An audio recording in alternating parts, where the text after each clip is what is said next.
Well, what do we have here? Unity, solidarity, the power of the people.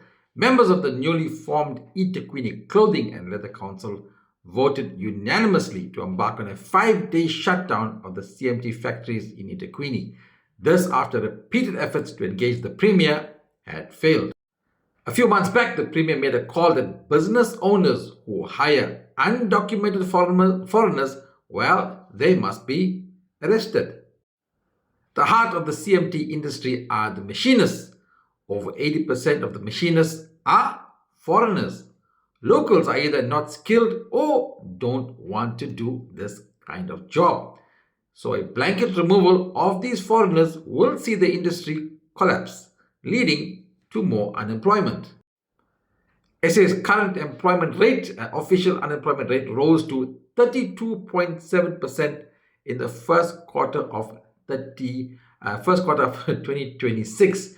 8.137 million people are unemployed in South Africa.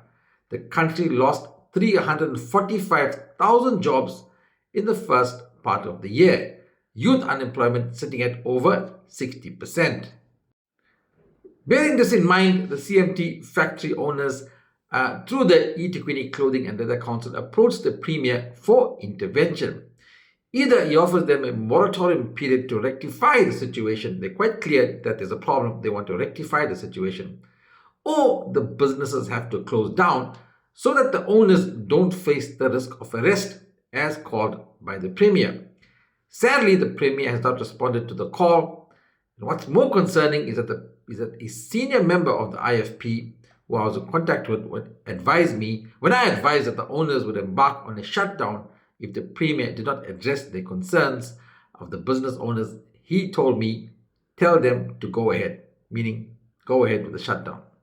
Shocking if you ask me, from a party that claims good governance. Notwithstanding that, the ECLC will, however, continue to try and bring the relevant stakeholders to the table, with or without the help of the Premier. The sad part being that the Premier last week somewhat hosted some sort of indaba regarding illegal foreigners with organizations such as March and some other organizations, but never invited the ECLC to that forum.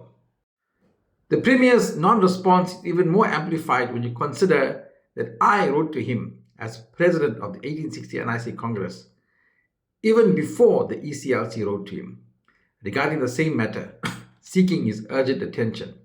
The correspondence, as you can see, are dated 1st of the 4th, 2026. To date, the Premier has not responded. These are civil servants who are supposed to serve the people, but maybe, just maybe, Indian people at the back of the queue. But this was momentous, a show of force, a show of solidarity, a show of unity. Where have we seen this coming together?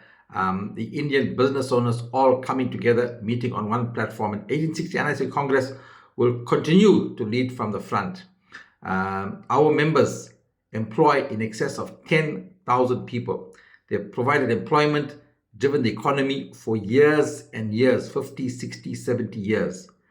They do not deserve to be treated as common criminals, put in the back of a police van, jail cell, etc. That's not on.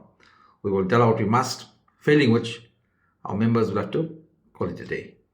Tell her what you must, tell her what you crave, but don't tell her flop, don't tell her with the masala.